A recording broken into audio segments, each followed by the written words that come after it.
Welcome to In This Season podcast, where we unpack the most empowering conversations, have exclusive and inspirational interviews, and host special events.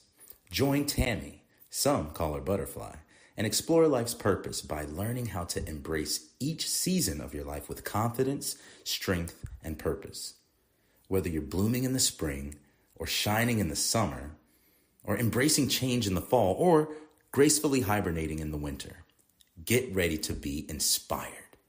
Join us right here on this season of In This Season podcast with your host, the Butterfly. It's time, no matter what season it is.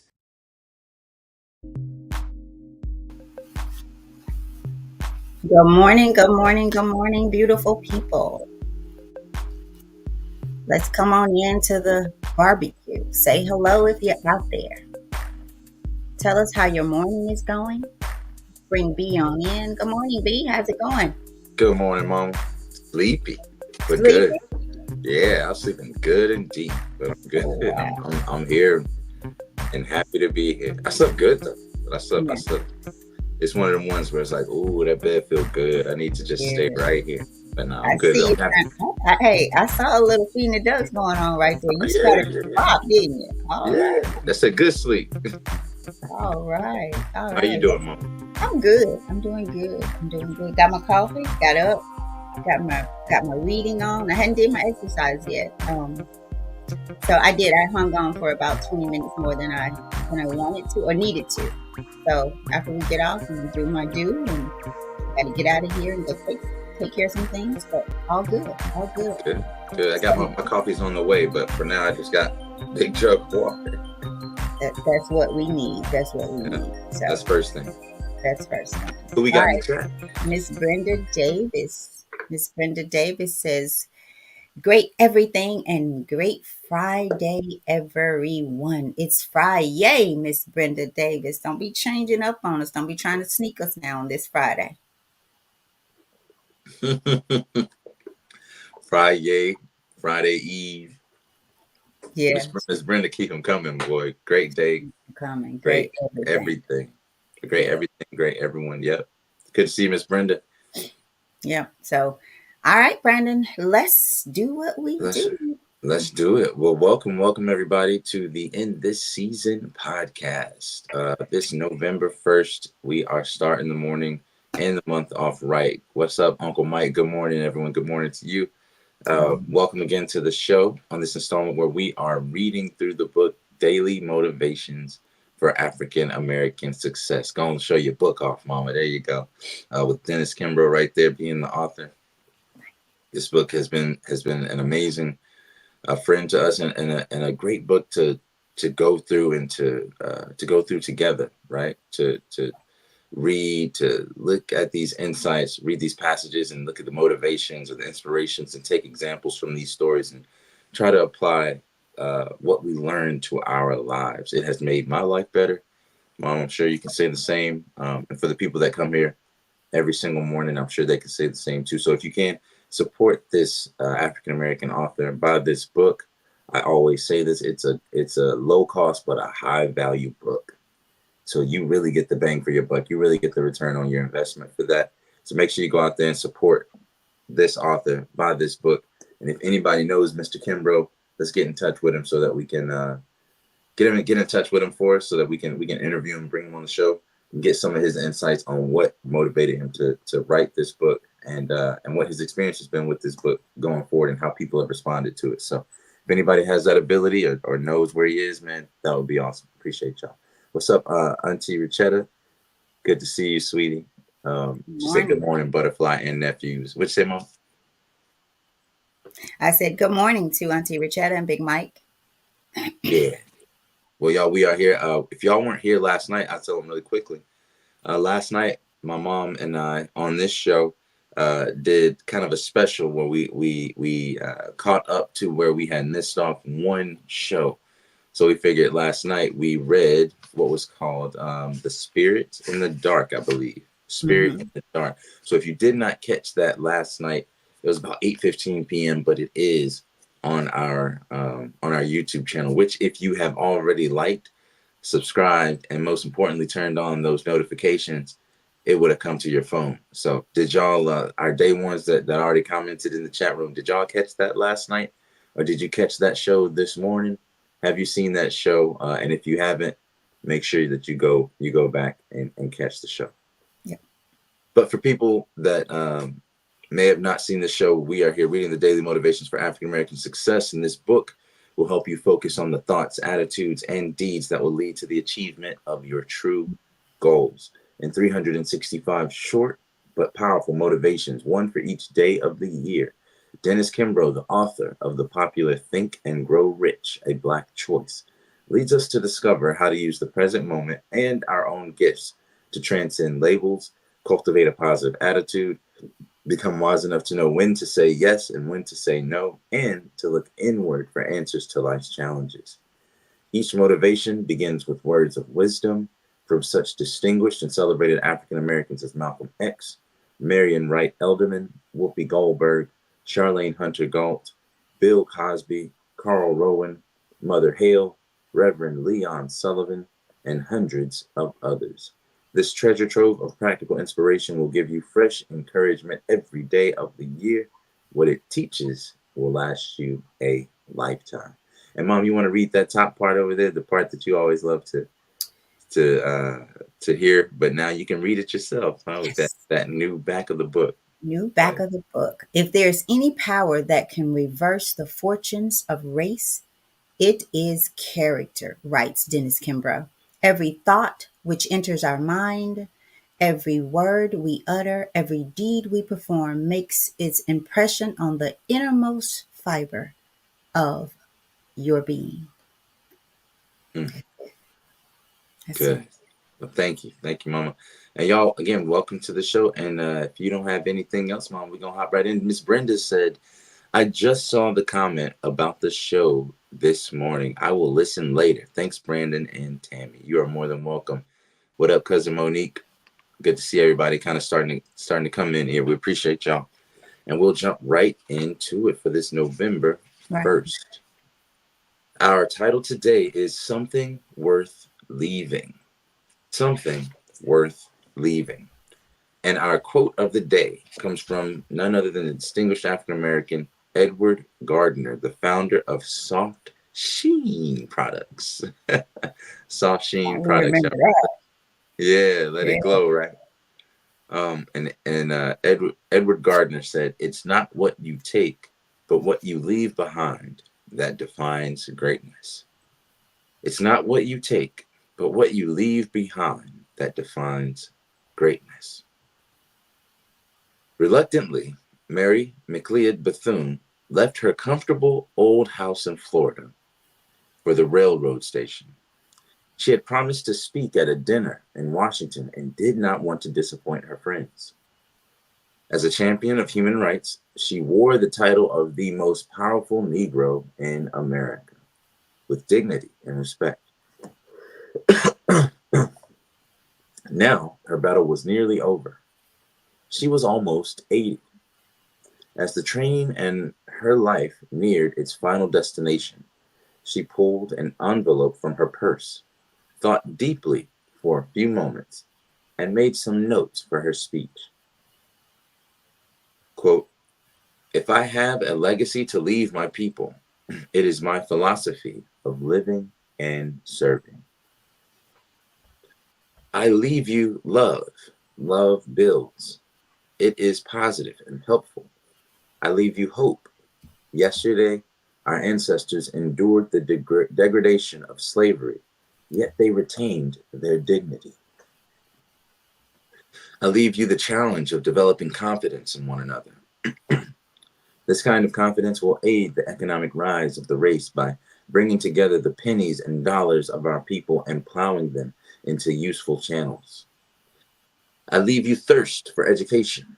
Knowledge is the prime need of the hour. I leave you a respect for the uses of power.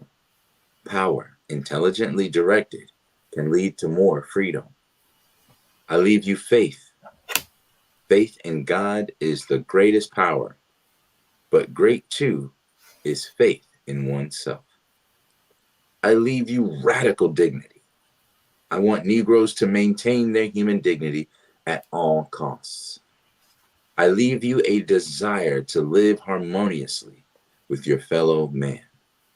I leave you, finally, a responsibility to our young people.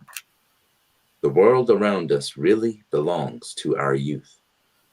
For our youth will take over its future management. Let's leave the next generation our greatest gifts. And our affirmation for today is when my journey comes to an end, I will give future generations something worth leaving. Love, dignity, and faith. Last time, when my journey comes to an end, I will give future generations something worth leaving. Love, dignity, and faith.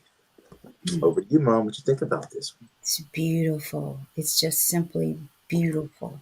When I first saw the something worth leaving and I read the quote, it's not what you take, but what you leave behind that defines greatness. I kind of took it, I made it personal. I think I just kind of left words there and added my own. I initially thought it was about what are you able to walk away from? Because sometimes you have to give up some things that may seem good for greatness, but it wasn't that. But I still love it to the degree, and I'm going to go to the part here at the very bottom where it starts to talk about dignity and love. She says, I leave you love. Love builds, right? The proper love. Y'all, we need to first learn how to love ourselves. We talk about you can't love me unless you truly love yourself. And we get into that down in the passage. I made this about her, but Dennis Kimbro gets down to that a little bit later here. But I leave you love. She can leave love because she was love. She loved herself. So she was able to leave it. She was able to give it and then leave it behind, right? She says, it is positive and helpful. I leave you hope. Yesterday, our ancestors endured the degradation of slavery, yet they retained their dignity, which in my opinion is something that we've kind of lost. Dignity, human dignity, right? In spite of, like yesterday it told us, reminded us, was it yesterday, Brandon? The last night. In spite of everything that was done to me, to us, right? To my race, to our race, in spite of the adversity and the bitter moments, again, we rise, it said. So she leaves us with love, right? And she tells us that our ancestors endured, wow, so much during slavery, yet they retained their dignity. I'll say yet they rised. They rised above. They did not sit beneath or feel beneath, right? They had dignity for themselves, for our culture, for our race, for each other. They had it. She says, I leave you the challenge of developing confidence in one another. This kind of confidence will aid the economic rise of the race by bringing together the pennies and dollars, right? The pennies and dollars of our people, and plowing them into useful channels.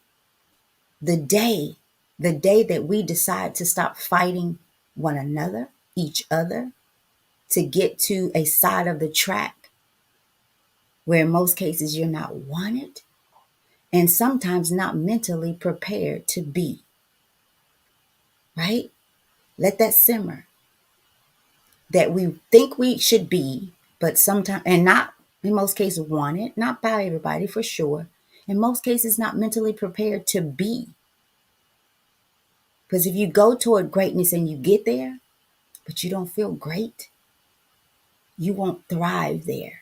Remember the homeless guy who won $1 million that we talked about a few days ago? Got the finest of the finest hotel, still slept on the floor. He didn't feel worthy of the bed.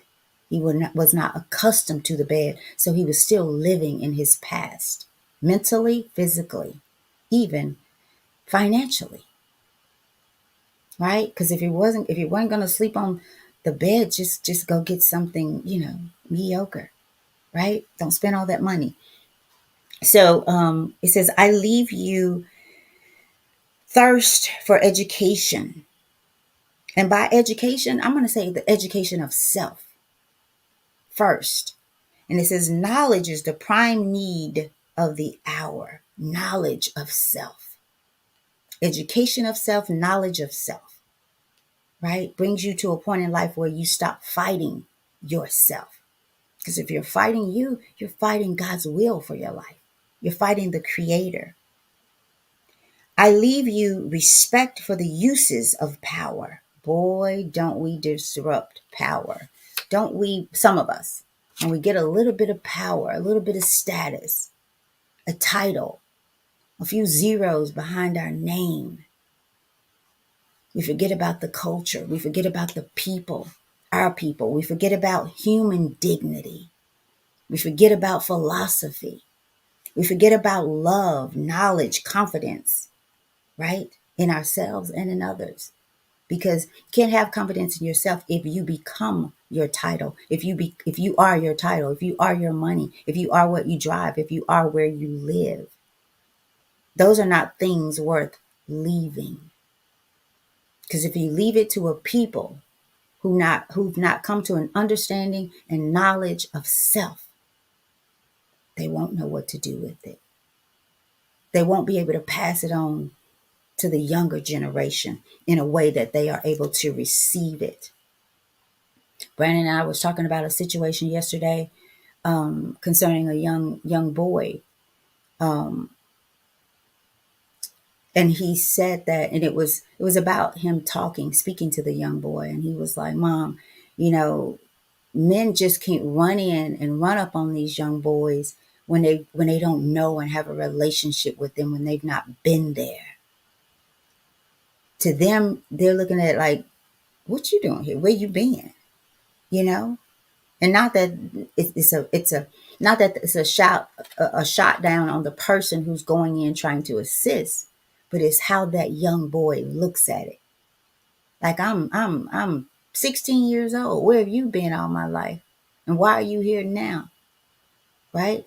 It's just the perception and how they look at things. Because by then they've gotten to a point where they feel like no one has left them anything behind. Not even their presence in their life. So that, I won't go further. This part here, you guys at the bottom, really focus on it. The next one, it goes into faith in God, and y'all already know how we feel about that, right? And then the human dignity it talks about, and then the responsibility. And remember our passage as I turn it over to you, Brandon, where it talked about responsibility. It basically, yeah, here it is. Responsibility develops some individuals and ruins others. So I'll ask you guys as I turn it over to Brandon, if today was your day where you have to leave it all behind, what now, not what they would say, because y'all know we can preach a good funeral about a people sometimes that we don't even know, right? But what would you know that you left behind, right? I think about Miss Deja, because I read this from the little young lady.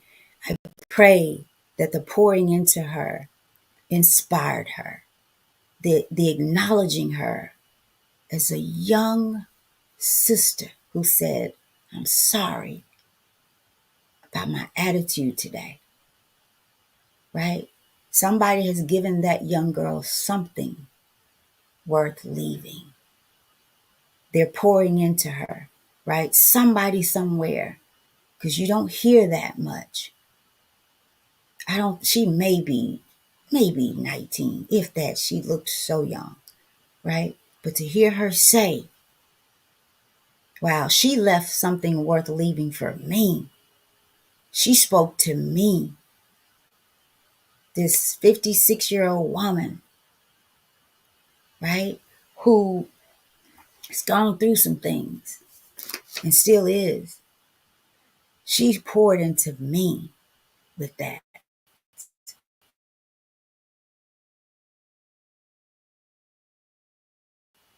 That was a big moment. She right in front of her and honor her right there, because she's the future management for perhaps when I'm 80. How old was 80 something, right? So Miss Mary McLeod Bethune, 80 something at this time. So she's the future management of the world where I will be perhaps going somewhere, speaking about what I'm leaving behind, right? So over to you, Brandon. Thanks, Mom. I appreciate it. Thank you for those insights and your wisdom, as always. One thing that I noticed in here about this story, about this passage, about Mary McLeod Bethune, and if you guys don't know who she is, look her up. She's an incredible individual. She was advisor to Franklin D. Roosevelt. Her parents were born into slavery. She was an educator. She was a philanthropist. She was an entrepreneur. She started a insurance company, I think out of Daytona, I think, or something like that. She had an insurance company. She was over schools and educations and things like that. And again, like I said, was a advisor to FDR, among other things, right? She really set the standard for HBCUs, right? In Brandon, Hmm? if you don't mind, would you read the very first part of where she came from, like her life before? Like you said, you said a lot there, but I want to hear where she came from, her background. The Oh, first part that she was born, I believe, in one of the Carolinas, if I'm not mistaken, and her mother and father were slaves, and after the Civil War, her mother worked for her former like slave owner until they had enough money to buy the land beneath them, right? A part of the land beneath them that they were growing cotton on. And I read one thing about her that said that at age 9, she could pick 250 pounds of cotton, right? And I remember hearing about, and also, two similarities I found between her and someone in our family, Mom.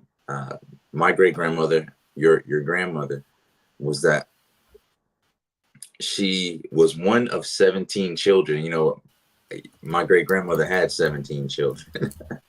And then also the picking cotton reference. I remember, and Auntie Richetta, you can probably co-sign this, that my great grandma, on the day that I think Linda was born, she had my great grandma picked, I think, 200, 300 pounds of cotton that day. And just that reference to me seems overbearing. Not only do I not want my great grandmother picking cotton, but at the same, just because of the kind of visceral references that we have, but to do that on the day that she had a child, and then to have the child under a tree, give the child to the midwives, and to go back to work, right? Whereas, who knows, man? I don't know. I don't know if they ain't built like that anymore, or if that the burdens that were upon those people, right, were just so great to where that was normal to them, to do these incredible feats like that. But where she may not have left millions of dollars, right? And we know why, because our labor and the returns of those labors have been extracted and exploited from African Americans for hundreds of years. This is another case for reparations. But while she did not leave millions in dollars, she did leave a million lessons. She left a million blessings, lessons, uh, words and witticisms, as we say. She gave us so many memories and experiences that taught us things that we needed in life. And I would rather have those things than to have the $1 million that she could have left. Because had we had those $1 million as a family, we could just squander it, right? We could have that $1 million and not have any love, not have any closeness, not have our family showing up here every single day, right, on this show. Because most of the people on here that are family are descendants of that woman. You know, we look back and I remember being at her funeral and thinking all these human beings with their individual dreams and goals and aspirations and efforts and aptitude came from this one woman. She had 17 children, and her children had children, and those children had children, and some of those children have had children that have had children, right? And I think it even goes a little bit further than that, to be honest with you, right? So when you see what she left behind, she left people, right, that had her morals, her values, her sentiments, her experiences, her stories that could be passed on. And so I charge the rest of us with that same thing. You know, maybe we can add a little bit of money to it. That would be amazing. That would give our children an extra leg up in the society, in the technocratic society to come. But if you can't leave that, it's okay. The better thing for you to leave is character. The better thing for you to leave is love. The better thing that you can leave is hope. The better thing that you can leave is good etiquette and treating of other people, right? That's what you can leave. Another thing that the responsibility to our youth and our young people, showing how that the circle of life doesn't stop after death, right? Your memory lives on in the hearts and in the minds of the people that you impact and the people that you love and care for and touch in some type of way, right? Like you can't just depend on your dollars, because those will be spent, but you can't spend these memories, right? And what better thing to leave than to leave a legacy of love, a legacy of a commitment to your family, a thirst for education, you know, and a respect for the uses of power once you gain power, using this love, using this faith, you know, leaving you a radical dignity. In what state do you have to be in to where your dignity is radical? You know, it often comes with people who have been oppressed, like African Americans. Imagine how, you know, you must think you are uppity Negro, right? I've seen the movies and references to that, to where you looking at me, you know, this is a white guy talking during that time, can't even look them in the eyes. You're supposed to look down as you cross the street. You're supposed to lighten your voice when you talk and smile a lot and shuck and jive and dance. So in order to have dignity, in order to say what you mean and mean what you say, to walk with your head up and your chest out, your shoulders back, right? To not succumb to indignified ways of making a living, right? Mm-hmm. To have so much respect for yourself to where you would rather struggle with dignity than have a life of leisure and have to give up your respect, or to go back on your principles and values, or to demean yourself and degrade yourself, right? That's what dignity is, a radical dignity. So it's called radical dignity because you aren't supposed to have it due to what's happened to you, your family, the expectations of the systemic racism that says that you are going to be another statistic, that you'll end up one of two places, right? For Black men, dead in jail. For Black women, poor with a bunch of babies, You know, Okay. no education. You're not supposed to be educated. You're not supposed to be successful business owner. You're not supposed to be starting and founding schools. You're not supposed to be, in the case of Mary, advising Roosevelt, the president. You're not supposed to be leaving the most powerful African American in the country at her time. You're the descendant of a slave directly. Who do you think you are? But it's that radical dignity that inspires the most, despite everything, like Maya Angelou said, despite everything that's happened to our people, still we rise. And I don't think it was a mistake for after yesterday with what Maya Angelou said, again, we rise, for it to go directly into Mary McLeod Bethune. Because despite everything, she still rose. Did you guys know that she is actually the first African American to have a statue, right? A state statue, and it's at the U.S. Capitol. The first African American to have a statue. And I'm not saying we do it all for statues. I'm not saying we do it for all these physical, representations of our history, because we're not measured by the accolades that others give us, right? We're measured by the memory in the hearts of the people that we touch and that we impact, the good that we've done that lives on beyond us, right? So if you leave anything, remember that you get credit from God for what you leave behind, even after you die. You plant a tree the day before you die, you still get a blessing for every time that tree shades someone from the sun. Every time that an animal eats a fruit from it, right? It's marked in your book of life as charity. Mm. So imagine if you leave a legacy of love, if you leave a legacy of giving charity, if you leave a legacy of building community, if you leave a legacy of love, of hope, of confidence, not only in yourself, but developing what she said, confidence in other people, in someone who's like you, in your cousins, in your sisters and brothers, your aunts and uncles, having enough confidence to believe in them. And when you believe in something, you can develop it. You trust it. You engage with it. You do business with it. You're a patron to whatever services they provide. But now look at us, right? We have, like we were talking a couple of days ago, we have this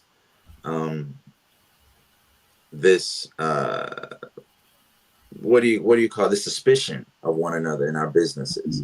Mm-hmm. Right? We don't have that confidence in one another for one reason or another. And think about, even after Jim Crow, what happened in the 80s with the government's funding of the crack epidemic in our communities, which has been proven. So know that the war on drugs was actually the war on keeping drugs in our streets, just like the war on terror was about promoting terrorism in other places, right? In order to have the ability to go to these wars on our dime. So we have to realize, what legacy are we leaving?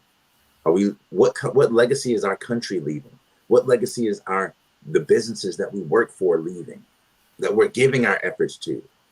Do you morally, ethically, based on your principles, believe in what this company is doing, that you work for, that you are part and parcel to this greater organization?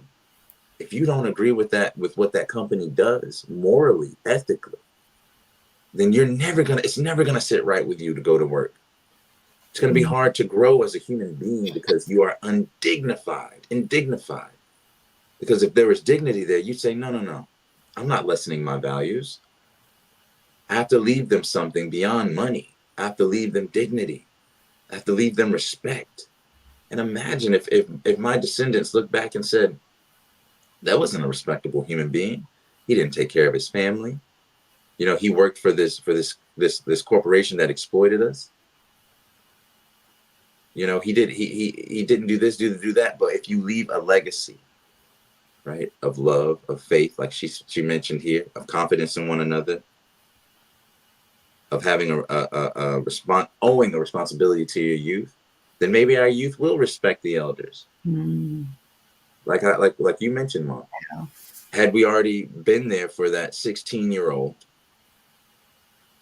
He wouldn't look at us with a bit of resentment. Like, Yeah. okay, you come around now that I get in trouble. You come around now that I make a mistake. Where were you to tell me where the holes were, where the mistakes were? You already, to make a reference for yesterday, you already knew that there was an open grave right here, and you just let me walk in. You didn't even warn me about it. You knew I was going to take a shortcut home. You did. You fell in. You couldn't at least warn me about it. And so a lot of times we come back retroactively and say, hey, man, you got to do this and you got to do that. And it's like, yeah, okay, that's all good now. But you should have been there before. So having that responsibility and feeling that responsibility to our youth seeds the next generation.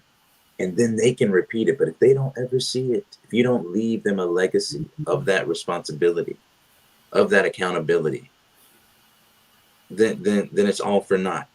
Then every person who's living in our race is living for themselves, right? And once they die, everything that they did dies with them, because they didn't set up the next person. They didn't have that apprenticeship to spread that beneficial knowledge down. They didn't set up that trust to protect the assets of the family when they passed on. They didn't set up the Sunday dinners so that your family knows each other, right? Mm. There's a lot going on, y'all. We have to focus on the family. I And found out. then perhaps they set it up, but family doesn't come. You know what I'm saying?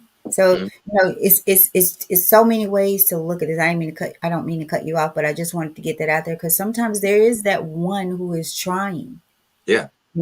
To put it forth, but mentally, sometimes people don't have it to receive. And as you talk about grandma, there's so many things I remembered and appreciated even the more, but it was after she was gone. And so I'm trying to learn how to get my mind to be conditioned to truly, truly, truly, truly see people while they're here. And remember, I started to think about the times where the first trip she rode with me to Memphis, I was 20 something, y'all. And it was so hilarious. I could remember, I think about this often. I'm driving in my little car, right? My little sports car. And my grandmother was to the right of me. And back then, it took us maybe 11, 12 hours to get from Valdosta to Memphis. And my grandmother wouldn't say anything, but I'd get to going too fast, and this is what she would do. She would lean over like this to look at the speedometer, and then she would slowly come back. But what I knew she was doing, she didn't say anything, but y'all, I know she started praying. And she did that so many times. She just quietly and subtly, as if I wasn't seeing her do this, right? Just subtly kind of go over and look at the speedometer, and she'd come back, and she'd have her purse, that little hat on, even in the summertime. And she had that purse in her lap. Purse never left her lap. And she'd sit there, and I just knew she was over there calling on her Lord, right? And then the times where we would get up and go do yard sales, me, my grandmother, and coffee. Like I look back on that. It was just precious moments. And even as a little girl, I remember staying inside of Hudson Docket while everybody is outside playing, and I'm inside baking a cake with grandma, because there were so many people around, so many kids, her kids, grandkids. So for me to be able to have that one-on-one with grandma, man, and I think that's why it's so, so, so important to me to have those moments with Kasali and Tupac, because they were so precious. They were so precious. Um, Brandon, you kind of mentioned Pour Me a Cup, where it says, the one we talked about on I don't know what day, but it says, Pour me a cup. We deserve everything we can get. You deserve let me change it. You deserve everything you can get. You spilled the blood. You shedded the tears. No one has given more than you. And now it's payback time. So pour your cup over so that it can be poured into. but more importantly, that it can be poured out into someone else and it's worth leaving right behind. So that's going to be my end as I turn it back over to you because Yeah. I interrupted you. No problem. It's actually about we got to keep ourselves to that 30-minute limit or so. So I do want to start wrapping up, but this is so important, y'all, to make sure that everything that you're working for isn't just money, right? It isn't that. It's not all about that. It really isn't. These people came from slavery, and she became from a descendant of slave to one of the most powerful African American at her time, right? And of course these thoughts of power were based on the affirmation of the white power structures and the government in itself at that time. And so we're not saying that that's the basis of success. What we are saying, actually, almost contrary to that, is that true success, this successful woman by the end of her life wasn't saying to go and do what she did, like educationally or to pursue the exact way that she did. She didn't say, go start a business or go be an educator. She was talking about her philosophy. She wanted to depart upon us dignity and respect and her philosophy of living and serving.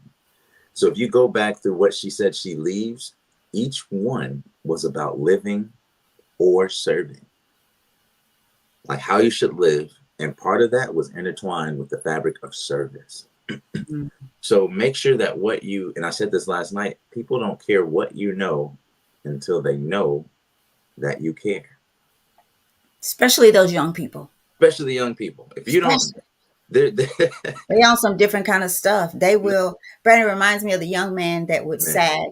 And when he would see me, and thank God for this, thank God, when he would see me, y'all, he would pull up his pants. Like they gonna sag, but and hopefully there was someone else in his life that he respected to that degree. But what does that say? I'm gonna pull up my pants in front of Miss Tammy. Why? Because truly they knew Miss Tammy cared. Yeah. Truly cared. I mean, see me coming, start pulling them up. Can I tell you this? Yes.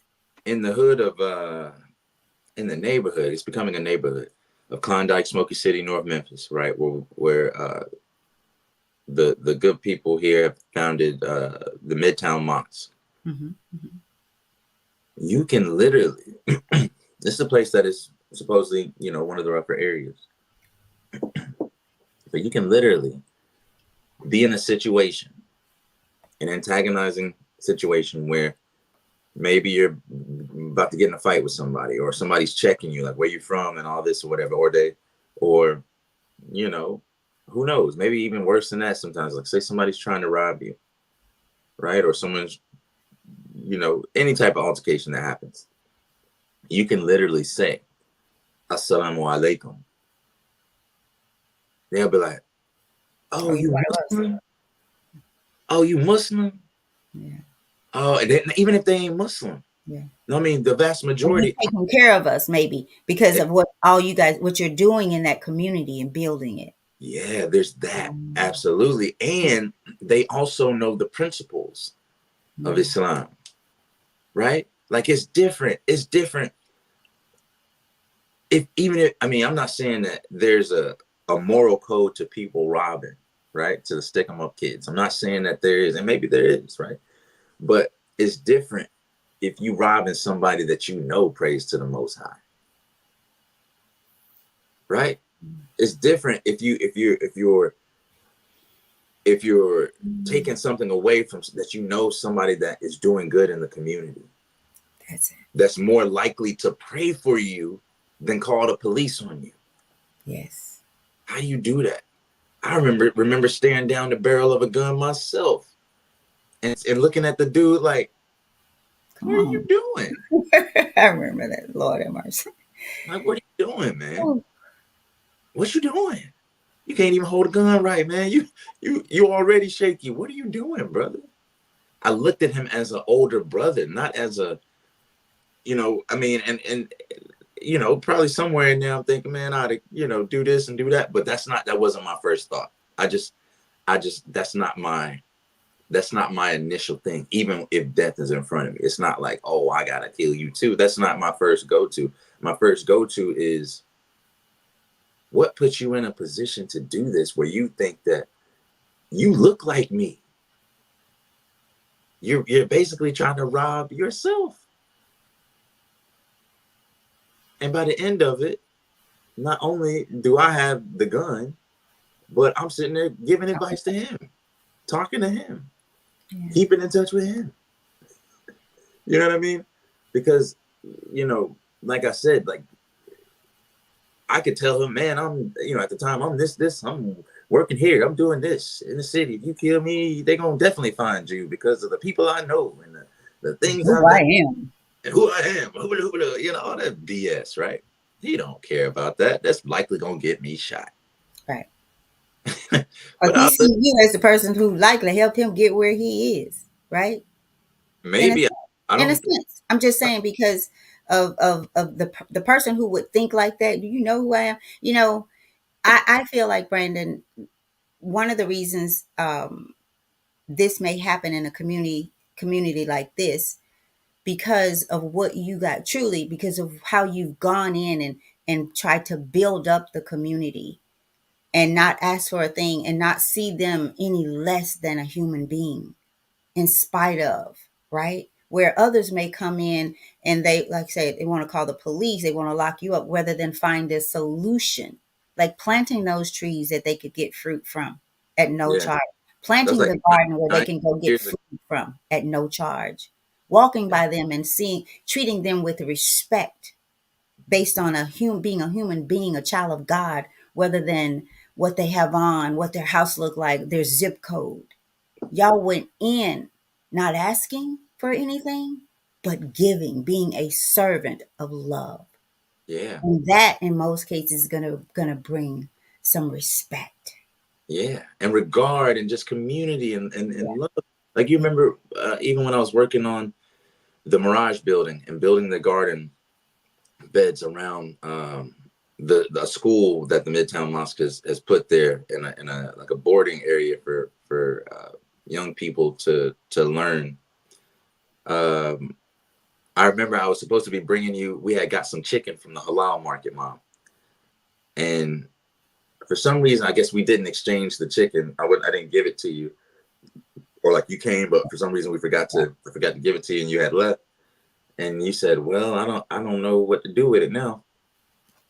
I walked down the street and gave it to one of the elderly ladies that live, on the same street of the place that I was working. I said, I just asked, I said, "You want some chicken?" She said, "Oh, yes, baby. I would love some chicken. I need some. I got this cooking in there right now. I need something like that. I need some meat." So I gave her the chicken, and she said that was some of the best chicken she's had. And of course, it was halal, meaning the name of God was pronounced over it. It was raised in a certain way. It wasn't raised in any kind of stress. But just little things like that, like thinking enough of, that's an elderly woman over there. It's probably harder for her to go to get some chicken or to the grocery store in a food desert, right? Meaning that there aren't any grocery stores within 2 miles, than it is for anyone else. So give it to her. Just little, and I'm not. I'm not even one of the people that have done the most in this community. There are people that live there, that moved from other places, that left laps of luxury, that have Islamic scholars, African American scholars that went overseas as teenagers and stayed until they were like 30 years old, came back here and had the ability to go to any place in the country to teach what they had learned for years, and they chose to move not to the heights, right? Not to suburbia, but they moved on the street of the mosque in the hood. And I'm not talking one or two people. I'm talking 10, 15, 20 people with their families moving into dilapidated housing and redeveloping it so that they can serve that community. That's what you call respect. They don't just travel from the suburbs to go to their church, to go to their mosque, and then leave an empty building. No, what do? They go there, they stay there, they have a food pantry, they built a park, they built a garden, they built an orchard. over 9-10 years ago to where everybody can walk by and pick plums and peaches and apricots and things like that. That's how you build a community. That's a legacy to where if I die, if they die, the people down there at the mosque, if that legacy can still live on with the next generation. Why? Because the next generation, our children and the children in the community, right, have seen that happen. And now that's their normal. That's what a believing person is to them now. So that's the legacy we leave. Not a bunch of fancy buildings, right? But a lot of filled hearts and sound minds. So leave a legacy greater than yourself. It's not about what you take, but what you leave. It's and that leads us to the end of our show, y'all. Hey, November Brandon, 1st. Mm-hmm. I got something really quick, you guys. I want to read this really, really quick. And I'm not going to put any emphasis on it. I'm going to put it out there and let it go. The grace of new beginning. He who was seated on the throne said, I am making everything new. That comes from Revelation 21:5. It is a sign of God's immeasurable grace that no person ever reaches a stage in life where one cannot start over. Each day that dawns is a new beginning. Our God is the God of second chances.